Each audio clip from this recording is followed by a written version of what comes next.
Well, I'm satisfied with the win. I really liked the way I started the match and finished the match. The first and fourth set were the best. I was in control. The break up in the second, then just dropped my level. Lost 4 games in a row. Managed to get back to the tie-break, but he was a better player. He was, I think, firing from all cylinders. At one point, he was difficult to play against because he was practically serving 2 first serves and going for his shots.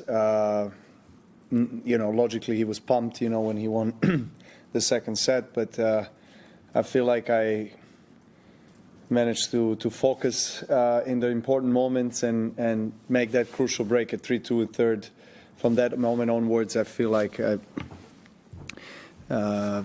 upped my game a bit and played a really good fourth set. So overall, another big test, another 3-hour match, back to back against the youngsters, and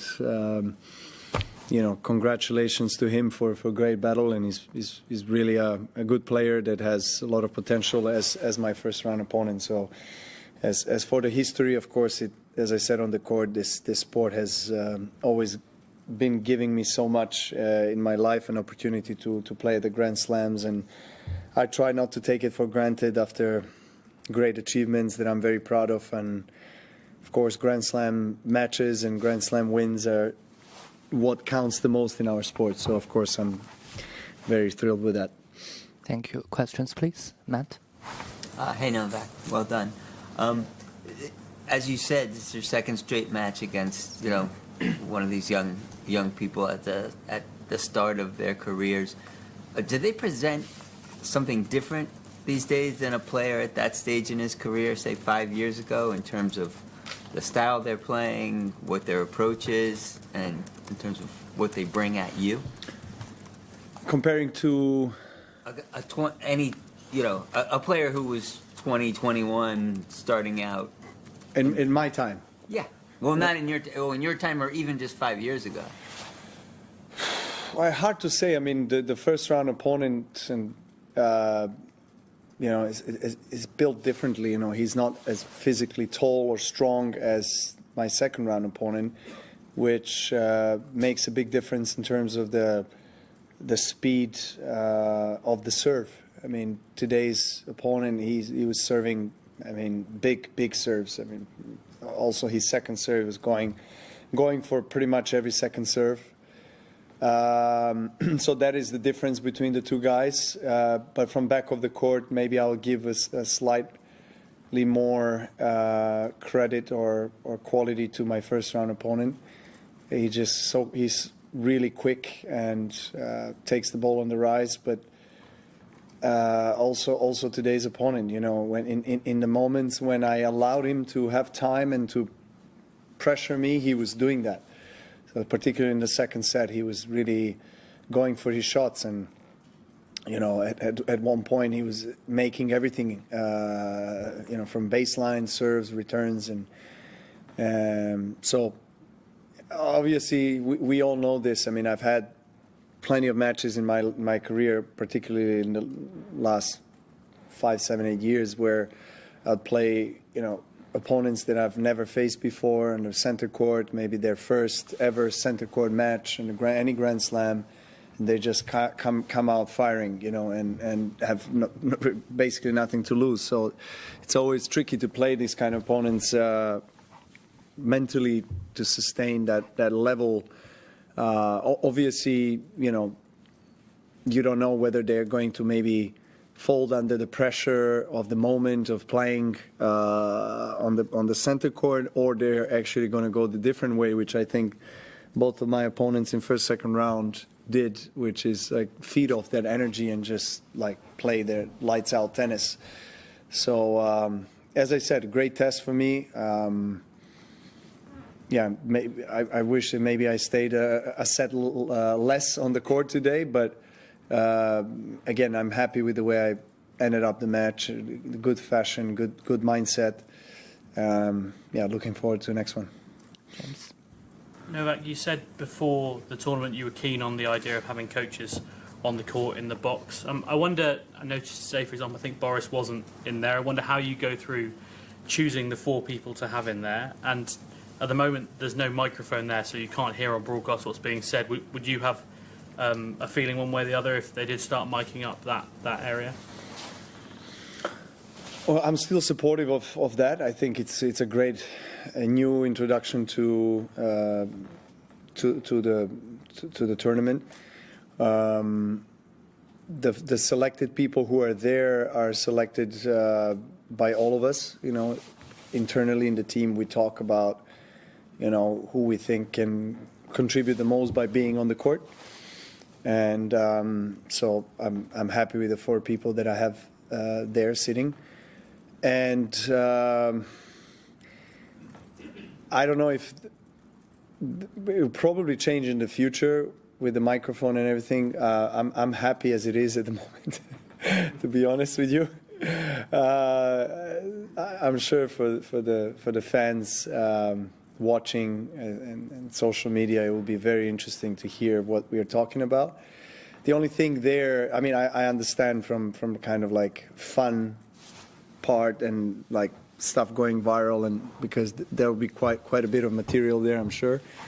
The only thing that I dislike there is the fact that someone from your opponent's team might be watching the match and he or she hears that, and of course then texts the team member, and you know 10 seconds later you have the information. So that's the part that I don't like. So I feel like there should be some discretion and privacy on in terms of like the actual on-court coaching tactics.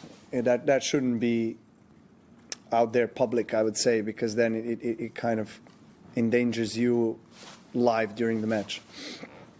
David. Were you asking? Yeah. Oh, sorry. Hi, Novak. Going back to young players, I was just wondering if you watched any of Fonseca against Rublev last night, and if you've seen much of him and what you think of him as an 18-year-old.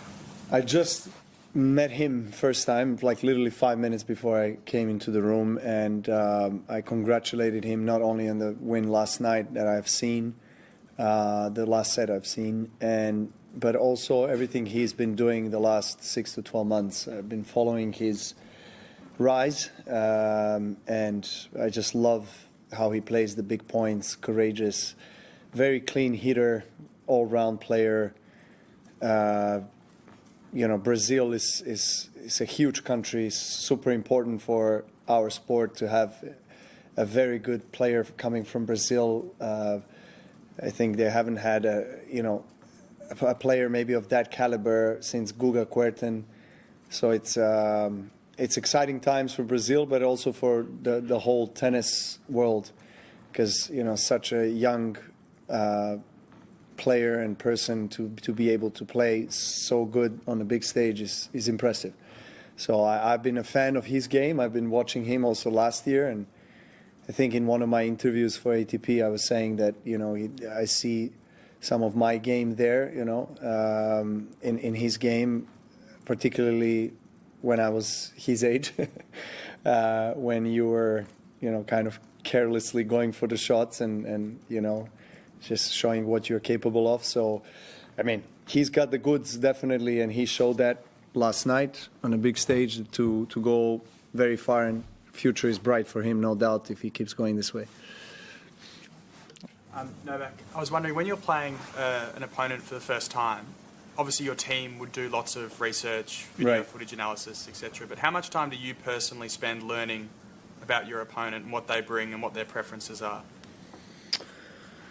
Well, I do it together with my coach. I mean, with Andy here, Andy has been spending quite a bit of time watching videos, he watched live my first match, but then he watched the replay of the entire match the next morning, and he's really dedicated in trying to, and I love that, because you can, when you watch the match from different perspective and watch the replay, you can maybe see things that you haven't seen in the heat of the battle. So that's what we talk about, some of the elements that and cues that he might see or I might see when I watch myself I don't see the entire match like him, but I see the highlights and certain moments where I feel like I was maybe off balance, or I should have played better, or moments where I played really well, what I did well, and then we then we take that those informations on the practice court. So that's what we're going to do tomorrow as well. And so we communicate quite a lot, actually, about tactics, about preparation, analysis, and I like data. I like video, particularly visual preparation with the video analysis, and he does that too. I mean, he had at least what he told me throughout his career. So we're matching pretty well there, and we speak the same language, so to say. We understand each other very well, so we do. We had to do more, I think, work in terms of the first preparation, analysis preparation for the first two guys that I faced here, because there were not too many matches of them, and very young, and so we had to really also talk to people in the locker room that played them and so forth, so try to get as much information as possible. So obviously as tournament progresses, the names better, like my next opponent, so it would be easier to find material on them to prepare.